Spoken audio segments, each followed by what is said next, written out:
de José.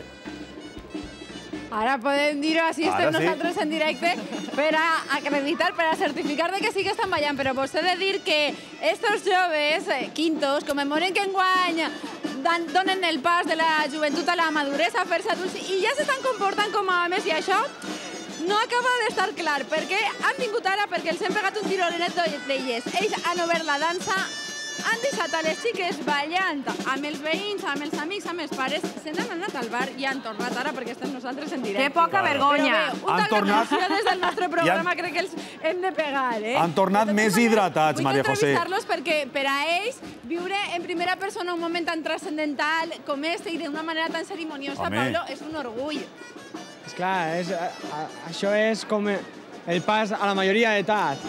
Nosaltres som xiquets de 18 anys que en esta dansa tradicional donem el pas a un nivell superior, al nivell adult. Però se comportareu com a adults o què?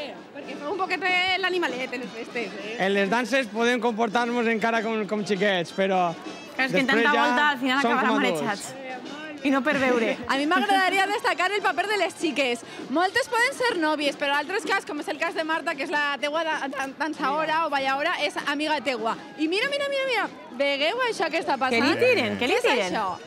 Això és que tiren caramels a les dones i als xiquets es donen les cartutxades fortes. A veure. Això se diu paperae? Això es diu paperae. I jo te puc pegar tranquil·lament que no. Això tens que pegar-me fort perquè si no no eixen els caramels.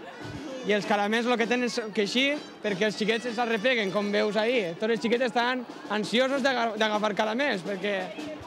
Moltes gràcies, continueu ballant perquè jo vull presentar-vos a un testimoni excepcional. Perquè aquesta és una festa antiquíssima. Diuen que remunta els seus orígens a l'edat mitjana.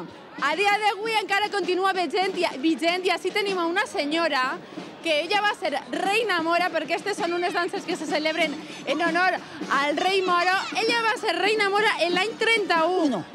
Ni més ni menys, i encara està així més flamenca que flamenca. Encara puc tornar a ser reina mora si volen. Clar que sí!